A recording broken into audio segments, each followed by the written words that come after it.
Сәлем баршаңызға. Бүгін пенал жасау туралы МК көрсететін боламын. Бізге ол үшін 28-да 18 болатын 4-3-ті осындай мата керек. Менде велюр мата, кез келген қатты мата жарай береді. Мен матам жұмсақ, велюр қатайту үшін ар жағына ақ фрезелен жабыстырдым. Және осы бейнелерді жабыстыру үшін паутинканы қолдандым. Сіз өзіңіздің фантазияңызға қарай безендіруіңізге болады. Пеналыңызды әуелі безендіріп аламыз. Содан кейін барып тігуге кірісеміз. Бірінші замогын саламыз. Ол үшін пеналымыздың жоғар жағын біріктіріп тігіп аламыз. Бұл өйткені замогымыз түзу тігілу үшін осылай тігіп алу керек. Содан кейін барып замогымызды орналастырамыз. Видеодағыдай.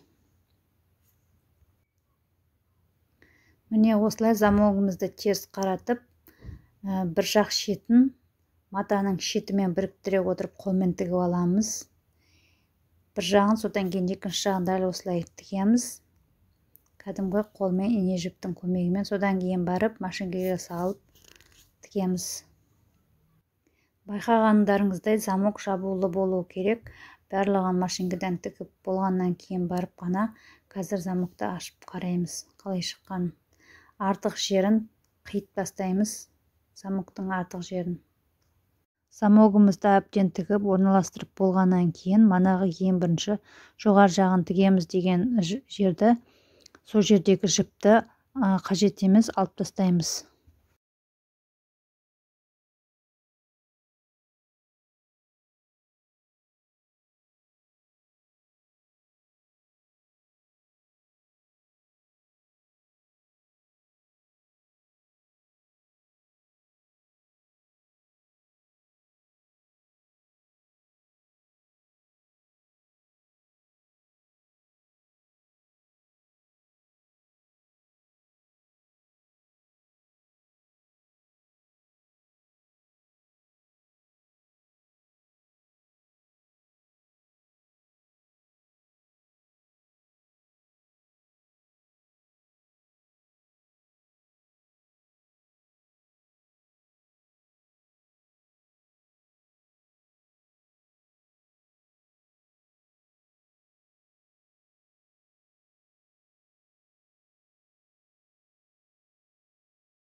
Әрі қарай пеналымызды бүктейміз.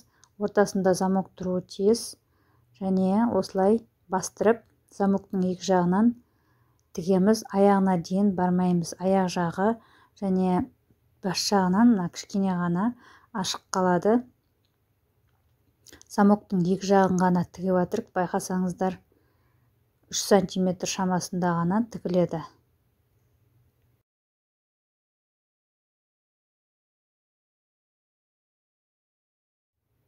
Осы қолмен тіккендерімізді машинкамен тағы бір тігіп өтеміз.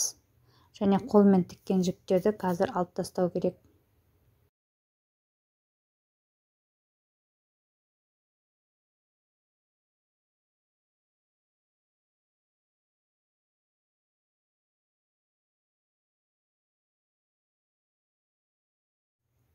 Пеналдың екі шетінен артық маталарды қиып тастаймыз.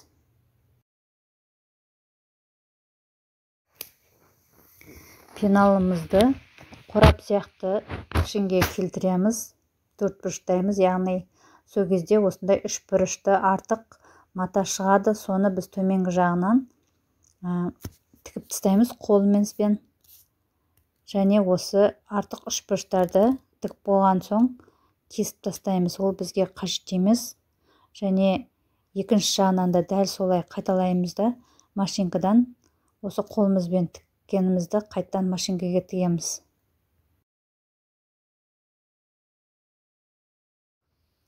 Жылдың басында әрине үйдегі оқушыларға пенал сатып алып береміз, бірақ замоктары кетіп, немесе айналасы мүжіліп, жыртылып қалып жатады, ескіріп қалып жатады. Сол кезде қайта-қайта сатып алып бере бермей, осылай матадан тігіп берсеңіз болады. Бұл өте арзанға шығады. Бар болғаны сізге матаның қалдығы мен 100 теңге немесе 50 теңге тұратын замок қана қажет болады. Сыртқы пішінін өзгертіп, кішкене басқаша етіп тігуге де болады.